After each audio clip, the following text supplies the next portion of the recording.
The book of Ephesians presents the church, which is Christ's body. It reveals the church as God's masterpiece, a mystery not revealed in the Old Testament. It reveals the church as a body, temple, mystery, a new man, a bride, and a soldier. With this in mind, let us begin our journey through this awesome book. Ephesians chapter 1, beginning with verse number 1, and it reads, Paul, an apostle of Jesus Christ by the will of God, to the saints which are at Ephesus, and to the faithful in Christ Jesus.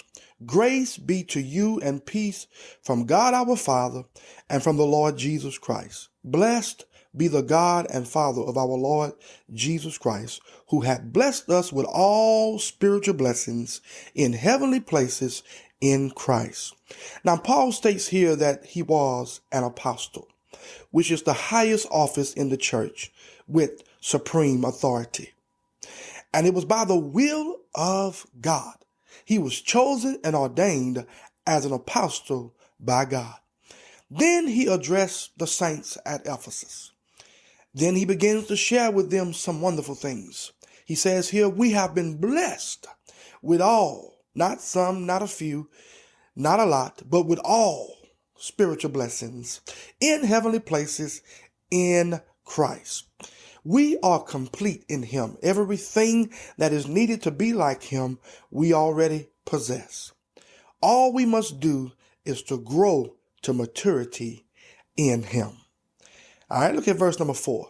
According as he had chosen us in him before the foundation of the world, that we should be holy and without blame before him in love.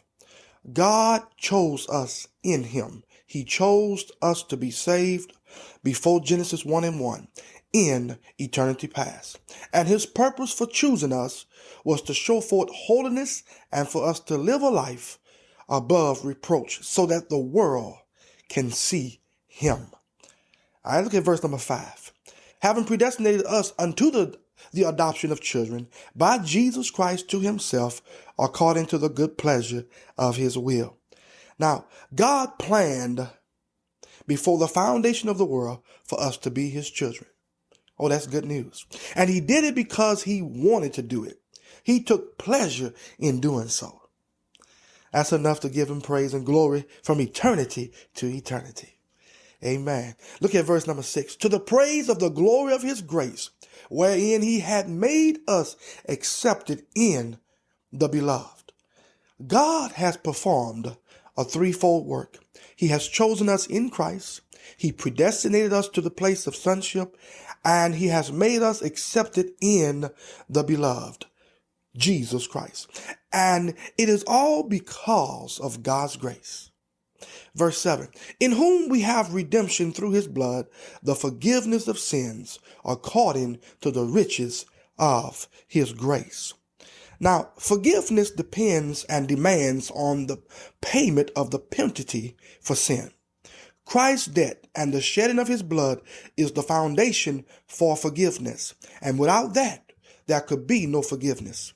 Jesus paid the penalty for our sins on the cross and said three of the most powerful words recorded in Scripture, and that is, it is finished. And because of his shed blood, we were redeemed and forgiven of all our sins according to the riches of his grace. Verse 8, wherein he had abounded toward us in all wisdom and prudence, having made known unto us the mystery of his will, according to his good pleasure, which he had purposed in himself, that in the dispensation of the fullness of times he might gather together in one all things in Christ, both which are in heaven and which are on earth, even in him, in whom also we have obtained an inheritance, being predestinated according to the purpose of him who worketh all things after the counsel of his own will, that we should be to the praise of his glory, who first trusted in Christ, in whom ye also trusted, after that ye heard the word of truth, the gospel of your salvation, in whom also after that ye believed, ye were sealed with that Holy Spirit of promise, which is the earnest of our inheritance, until the redemption of the purchased possession, unto the praise of his glory. Now, because of God's grace, we heard the gospel, we believed, and we were sealed with the Holy Spirit of promise. The purpose of the sealing work of the Holy Spirit is to denote rightful ownership. 2 Timothy Chapter 2 and verse 19 says this, nevertheless, the foundation of God standeth sure, having this seal, the Lord knoweth them that are his, and let every one that nameth the name of Christ depart from iniquity. God recognizes us by his seal, which is the Holy Spirit. And the Holy Spirit is our guarantee that we will receive our glorified bodies, and also that we will forever be with the Lord.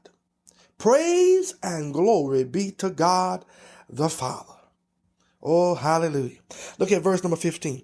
Wherefore I also, after I heard of your faith in the Lord Jesus, and love unto all the saints, cease not to give thanks for you, making mention of you in my prayers, that the God of our Lord Jesus Christ, the Father of glory, may give unto you the spirit of wisdom and revelation in the knowledge of him, the eyes of your understanding being enlightened, that ye may know what is the hope of his calling, and what the riches of the glory of his inheritance in the saints, and what is the exceeding greatness of his power to usward who believe, according to the working of his mighty power. Listen, God wants us to excel in his wisdom. God wants us to excel in his revelation in the knowledge of him. God wants us to excel in understanding. The Bible says in Proverbs chapter 4 and verse 7, wisdom is the principal thing, therefore get wisdom, and with all thy getting, get understanding. Why? That we may know what is the hope of his calling, and that we may know the exceeding greatness of his power. Ooh, glory to God. Now, just how great is his power? Well, look at verse 20.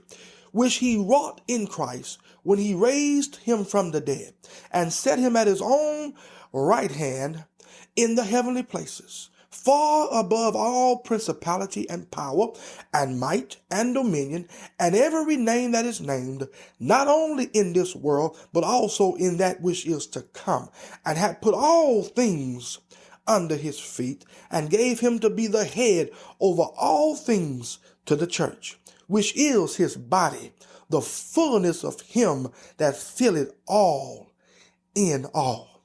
Listen, God's incredible power raised Jesus Christ from the dead and seated him to the place of honor at his right hand in heaven. God the Father has honored Jesus Christ beyond measure. Jesus Christ is our head, and he has filled us, which is the church, with himself.